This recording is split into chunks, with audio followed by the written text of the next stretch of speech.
Anapaka-ompontsika anie ny fiadanan'i Kristy. Amen.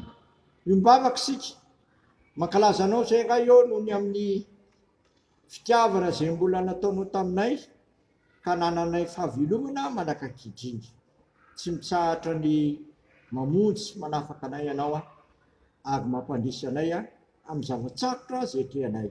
Misaotranao ary zay amin'ity andro alakamisy 15 Jolay ity, zay andraisanay ny mofinainao anay indray amin'ity androan'ity. Amin'ny anaranao Jesosy. Amen. Ny anjara mofinainao antsika amin'ity androan'ity ry havana dia ny Petera 2:7 andiny fa 1:20 ka hatramin'ny 20. Petera 2:7 andiny fa 1:20 ka hatramin'ny 20. Varotro zao zany amin'ny anaran'i Jesosy. Koa raha ho levina toy izany zao zavatra rehetra zao, dia olona tokony ianao ahoana moa ianareo amin'ny fitondran-tena masina sy ny te-panahaka an'Andriamanitra, sady manantena no mampahafaingana ny hevian'ny andron'Andriamanitra zay amaisy alevina ny lanitra sy andory sy ampiepin'ny tena ny zavatra rehetra. Kanefa isika, araka ny teny fikasana, dia manantena lanitra vaovao sy tany vaovao zay toerany fahamarinana. Koa amin'izany no malala, satria manantena izany zavatra izany ianareo, dia masotomba ho hita tsy manatsiny amam-pondo natrehan'ny Tompo amin'ny fihavanana. Amin'ny faripon'ny tompontsika dia keo famonjena tahaka ny voasoratra Paoly rahalahy malalantsika taminareo koa araka ny fahendrena no minazy. Tahaka ny ataony ao amin'ny epistily rehetra koa fa milaza izany zavatra izany eo amin'izy, ary amin'ireo dia misy zavatra sarim-patarina zay olan'ny olona kely fahalalana sady tsy ny olona tsara, tahaka ny anaovan'ny teny sasany amin'ny soratra masina koa, ka mahatonga fahaverezana ho an'ny tenany. Koa satria fantatrareo raha teo izany raha malala, dia tandremo fandao voataona ny fahadisoan'ny ratsy fanahy ianareo ka lavo hiala amin'izay iorenanareo, ka nitomoa amin'ny fahasoavana sy ny fahalalana an'i Jesosy Kristy sy mpamonjy ho azony ny voninahitra ankehitriny sy mandrakizay. Amen. Ray masonao manamasinanay amin'ny fahamarinana, ny teninao ny fahamarinana. Amen. Eto amin'ity lahatsoratra masina ity dia ambara fa mandroso ho amin'ny fahalevonana zao zavatra ary rehetra zao.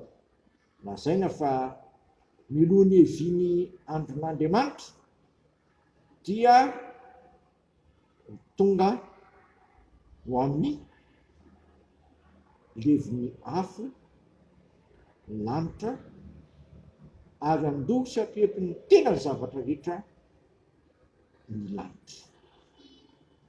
Alevina ny lanitra sy andory sy ampiepin'ny tena ny zavatra rehetra. Moa tsy efa tazana izany amin'ny fiakarany maripana zay miakatra avo dia avo tokoa. Voatsely izay no hitantsika tamin'ny fahitalavitra fa olona maro mamoy aina vokatry ny maripana ambony be tany Kanada iny. Eto dia manaitra ny saintsika ka tonga antsika andiny tena ka marina arabaka teny tenin'ny apôstôly Petera ity hoe olona tokony ahoana moa ianareo amin'ny fitondran-tena masina sy ny toe-panahy araka an'Andriamanitra. Mampaherantsika izy ny amin'ny hanantenantsika ny lanitra vaovao sy tany vaovao zay lovan'ny olona masina. Koa eo anatrehan'izay amporisitsika haneho ny fiainantsika tsy manatsiny amam-pondo eo anatrehan'ny Tompo. Ahoana no hatanterantsika izany?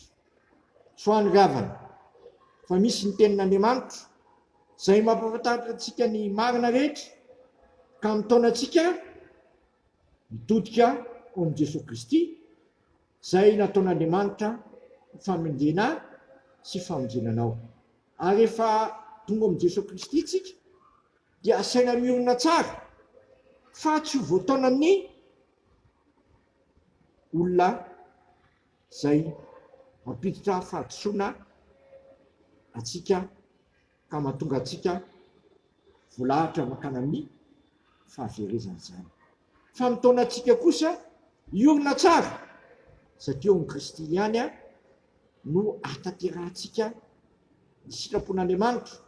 Ao Kristy no hanamasinan'Andriamanitra atsika, no hanadiovan'Andriamanitra atsika, ary ahatonga atsika masina sy madio ary tsy manatsiny. Jesosy Kristy raha teo moa efa niteny, tsy avy antso ny marina izy fa ny mpanota mba hibebaka. Koa manatona ny Kristy. Teny mbola tsy miatra izany fahalevonany zavatra rehetra zany, satria ho avy ny fotoana ary efa tazana sady zany miazakazaka makana amin'ny faravana zao tontolo zao. Kanefa tsika araka lazain'ny soratra masina teo, de manantena lanitra vao sy tany vaovao zay lovany olomasina. Tsy ho tonga amin'izany toeran'izany anefa tsika raha tsy miorina tsara amin'ny Kristy. Kristy raha teo mianatra atsika, manatona azy fa avokoa, satria zay manatona azy tsy mba ho lavo mihitsy, ary zay tonga aminy zay ny tenin'ny Paoly apôstôly any amin'ny Korinthiana hoe raha misy olona amin'ny Kristy dia olom-baovao izy, efa lasa ny zavatra taloha.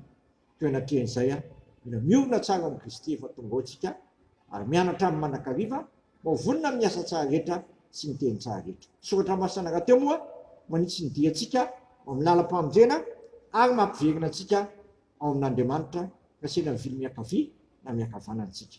Dia okotsika hiaino tsara ny antson'Andriamanitra zay ambara amin'ny tenin'Andriamanitra sy orina tsara ao amin'ny Kristy, zay famonjena sy fanafahana ao antsika, zay mahay manamasina antsika zay tsy masina, zay mahay manadio antsika zay tsy madio, ary mahay manamarina antsika zay manana fahadisoana. Dia amintsika rehetra anie zany tenin'Andriamanitra zany ambara-piavan'i Kristy eny amin'ny lanitra. Amen. Dera sy misaotranao zay raha eo fa avelanao anantona an'ilay zanakao. Na dia ho aza ny fahatsosanay sy na lehibe ny fahotanay dia tsy mandahanay ny zanakao fa atao amin'ny ary zay mpanota mba hiazakazako aminy akana miza moa zay tompo fa soa ihany fa misy an'ilay zanakao zay tonga ty amin'ity zao tontolo zao ty, zay monjy ny very ary tonga mitady anay zay lavitra anao. Dia mpanatonanao tompo ny fonay ary aza vily ekeka foana zay foka toky ny asa-panafana sy famonjena zay nataon'ny zanakao teo amin'ny hazo fijaliana. Dia mametraka ny olonao tsirairay avy am-pilatananao zay mba hiorina tsara aminao Kristy, lay mahatonga anay vaovao sy anana fiainam-baovao. Dia sitraka ny ary hivavaka hoe rainay zay ny an-danitra, masina ane ny naranao, ho tonga ane ny fanjakanao, atao ane ny sitraponao ety an-tany tahaka ny an-danitra. Mino an'iny anina sahazo anay ary mamelany ny anokay tahaka na amelanay zay meloka taminay, aiza mitondra anay amin'ny fakapanahy fa manafanay amin'ny ratsy fanao ny fanjakana sy ny hery ary voninahitra manakizay. Amen. Tanterahan'ny tompo amintsika anie zao tontolo zao, ary ny fiadanan'Andriamanitra zay mihoatra no fahalalana rehetra hiaro ny fonareo sy ny hevitrareo amin'ny Kristy Jesosy matoko zay niantso anareo sady izy ihany nanefa izany. Amen. Voninahitra aneo an'Andriamanitra rery ihany amin'ny anaran'ny Ray sy ny Zanaka ary ny fanahy masina. Amen.